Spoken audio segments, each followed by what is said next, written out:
एक वक्त था जब इस जगह पर पीने के लिए पानी तक नहीं होता था। हर तरफ धूल और मिट्टी, चारों तरफ रेगिस्तानी था।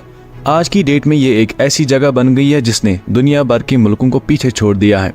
जहाँ रेत थी वहाँ आज वर्ल्ड क्लास रोड्स, दुनिया की सबसे बड़ी बिल्डिंग, सबसे बड़े मॉल्स, सबसे बड़े होटल्स, सबसे ऊंचा रेस्टोरेंट। पुलिस यहाँ पर लैम्बोर्गिनी जैसी स्पोर्ट्स कार्स में ड्यूटी देती है। हाँ दोस्तों, हम बात कर रहे हैं दुबई की। लेकिन सबसे बड़ा सवाल है, आखिर ये कैसे मुमकिन हो पाया? कैसे दुबई दुनिया का सबसे बड़ा टूरिज्म हब और सबसे अमीर शहर बना? इसके पीछे बहुत ही इंटरेस्टिंग स्टोरी है जो हम आज के वीडियो में आपके साथ शेयर करेंगे। तो चलिए दोस्तों, आज के इस इंटरेस्टिंग वीडियो को शुरू करते हैं। वीडियो के अंत तक बने रहे, वीडियो बहुत ही मजेदार होने वाला है। इंडिया से वेस्ट की तरफ यानी पश्चिम की तरफ अगर आप जाएंगे तो आपको मिलेगा यूएई, यूनाइटेड अरब एमिरेट्स। साल 1820 की बात करें तो आज जहां यूएई है उस पर्टिकुलर टाइम पर यहाँ कुछ भी नहीं था। इस एरिया में अलग अलग किंग यानी शेख अपने एरिया को रूल करते थे और इस एरिया को शेखडम कहा जाता था। आज जहाँ पर दुबई है वो तब एक मशवारों का गाँव कहलाता था जो अबू धाबी की सल्तनत में आता था। 1833 में शेख मखतूम बिन ने इसे अबू धाबी से अलग करके एक अलग किंगडम बनाया था और इन्हीं को दुबई का फाउंडर कहा जाता है। अब इसके कुछ टाइम बाद साल 1853 में ब्रिटिशर्स जो पूरे वर्ल्ड में अपना राज कर रहे थे वो लंदन से बॉम्बे जाने के लिए ये एरिया यूज करते थे। लेकिन इस रास्ते से निकलते हुए अंग्रेजों के साथ लूट होती थी, तो इसके लिए ब्रिटिशर्स ने ये जो एरिया था दुबई और अबू धाबी वाला, इनसे बात की और एक ट्रूस एग्रीमेंट साइन किया जिसमें इन्होंने इनकी सिक्योरिटी की बात की ताकि आगे चलकर इन्हें दिक्कत ना हो। इसके बाद इस एरिया का नाम शेखडम से चेंज होकर ट्रूशल स्टेटस हुआ।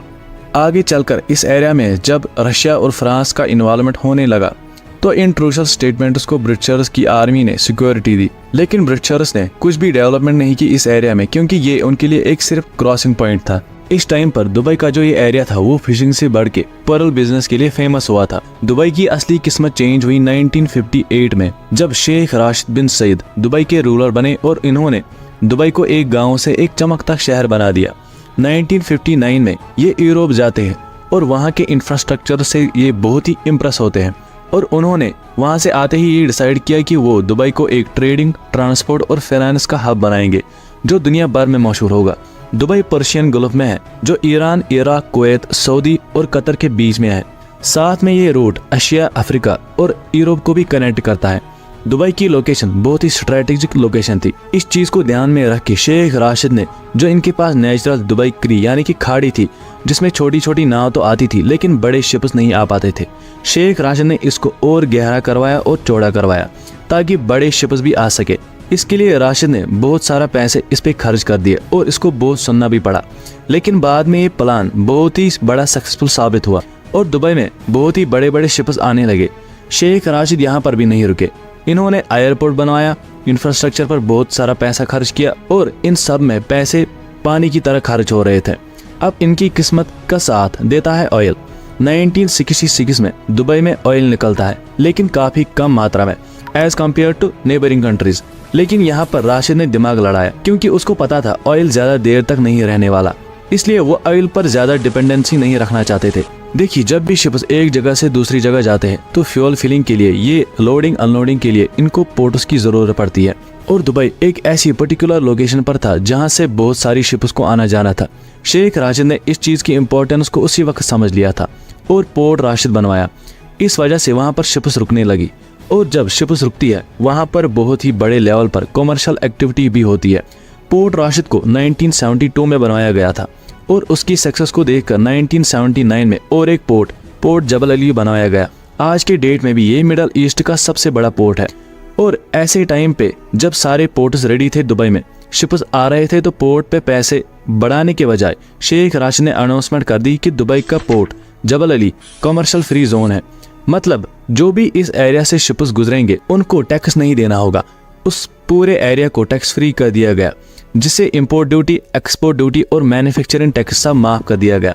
ये एक गेम चेंजर मूव था और दुबई की जीडीपी का 23% हिस्सा यही से आने लगा और दुबई एक बहुत ही बड़ी सिटी बनने की तरफ तेजी से बढ़ रहा था जिसका सारा क्रेडिट शेख राशिद के बोल्ड डिसीजंस को जाता है।